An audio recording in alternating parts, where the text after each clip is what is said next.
Rabbi इश्रह ली सदरी व यस्सिर ली अमरी वहलुल उक़दतम मिन लिसानी यफ़क़हू क़ौली। रिस्पेक्टेड टीचर्स, ऑनरेबल गेस्ट और मेरी प्यारी स्टूडेंट्स, अस्सलाम वालेकुम। आज हम सब यहाँ एक नहायत अहम और दिलचस्प मौका पर इकट्ठे हुए हैं। ये है वर्ल्ड स्पेस वीक की तकरीब। इस साल का मौजू है खला में ज़िंदगी। ये मौजू बज़ाहिर एक साइंसी ख्याल लगता है, मगर हकीकत में ये इंसान के मुस्तकबिल से जुड़ा हुआ है। डियर स्टूडेंट्स, अगर हम अपनी दुनिया पर नज़र डालें तो देखते हैं कि ज़मीन पर आबादी तेज़ी से बढ़ रही है, कुदरती वसाइल कम हो रहे हैं, माहौलियाती तब्दीलियाँ नए खतरात पैदा कर रही हैं। यही वजह है कि साइंसदानों ने ये सवाल उठाया कि क्या इंसान ज़मीन के अलावा कहीं और रह सकता है? क्या हम किसी और सियारे पर भी ज़िंदगी गुजार सकते हैं? इसी के मौजू को जन्म दिया लिविंग इन स्पेस सवाल ने। खला में ज़िंदगी का मतलब सिर्फ सियारों तक पहुंचना नहीं, बल्कि वहाँ रहने के नए तरीके तलाश करना है। क्या हम वहाँ घर बना सकेंगे? क्या हम वहाँ पौधे उगा सकेंगे? क्या हम सांस लेने के काबिल हवा बना सकेंगे? ये वो सवालात हैं जो आज दुनिया भर के साइंसदानों के सामने हैं। डियर स्टूडेंट्स, ये जानकर फ़ख्र महसूस होता है कि पाकिस्तान भी इस मैदान में पीछे नहीं रहा। स्पार्को हमारी कौमी खलाई एजेंसी है जो मसनूई सियारों और तहकीक पर काम कर रही है। इसके अलावा सेट जैसे प्रोग्राम नौजवान नस्ल में खला की तालीम आम कर रहे हैं। ये वो इक़दामात हैं जो ये ज़ाहिर करते हैं कि हमारी कौम भी चाहती है कि हमारी बेटियां और बेटे खला की तहकीक में दुनिया के शाना बिशाना चलें। हमारे सूफ़ी शुरा और फ़लसफ़ियों ने हमेशा इल्म की अहमियत पर ज़ोर दिया है।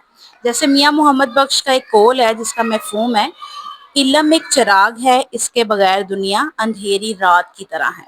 इसी तरह इल्लामा इकबाल ने नौजवानों को पैगाम दिया, सितारों से आगे जहां और भी हैं, अभी इश्क के इम्तिहान और भी हैं। ये अशार हमें याद दिलाते हैं कि हमें आसमानों से आगे देखना है और कायनात को अपने इल्म और जुस्तजू से फतह करना है। मेरी प्यारी तालिबात, ये मौजू सिर्फ किताबों तक महदूद नहीं, ये आपके लिए एक दावत है कि आप खुद भी साइंस और तहकीक में आगे बढ़ें। दुनिया के कई ममालिक में लड़कियां साइंस टेक्नोलॉजी में अहम किरदार अदा कर रही हैं। हमारी आपसे उम्मीद है कि आप भी इन्हीं की तरह आगे बढ़ेंगी और पाकिस्तान का नाम रोशन करेंगी। आप सोचें, अगर आपको खला में जाना पड़े तो आप अपनी खुराक कैसे तैयार करेंगी? खला में रहने के लिए किस तरह के कपड़े या मकान दरकार होंगे? इंसान अपनी ज़हनी और जिस्मानी सेहत को खला में कैसे बरकरार रख सकता है? ये वो सवालात हैं जो आपको तहकीक और सोचने पर मजबूर करते हैं। वर्ल्ड स्पेस वीक सिर्फ एक तकरीब नहीं बल्कि एक तहरीक है। ये हमें ये सिखाता है कि हम ज़मीन की मुश्किलात से सीखें और मुस्तकबिल की तैयारी करें। खला में रहने के हल हमें ज़मीन की मुश्किलात हल करने में भी मदद करेंगे। मिसाल के तौर पे, अगर हम मरीख पर पौधे उगाने की टेक्नोलॉजी बनाएंगे तो ये हमारी ज़मीन पर खुराक के मसाइल को भी हल कर सकती है। अगर हम खला में साफ तवानाई पैदा कर सकेंगे तो हम ज़मीन की आलूदगी से बच सकते हैं या ज़मीन को आलूदगी से बचा सकते हैं। आखिर में मैं अपनी तालिबात को ये पैगाम देना चाहती हूँ कि आप इस मौका को एक ख्वाब समझकर अपनाएं। आज आप अपने स्कूल में छोटे छोटे मॉडल बनाती हैं, तस्वीरें बनाती हैं, साइंस प्रोजेक्ट्स करती हैं, लेकिन कल आप वो साइंसदान बन सकती हैं जो खला में ज़िंदगी को मुमकिन बनाएंगी। जैसा कि हज़रत अली रज़ी अल्लाह ताला अन्हा ने फरमाया, इल्म दौलत से बेहतर है। इल्म तुम्हारी हिफाजत करता है और दौलत की तुम्हें हिफाजत करनी पड़ती है।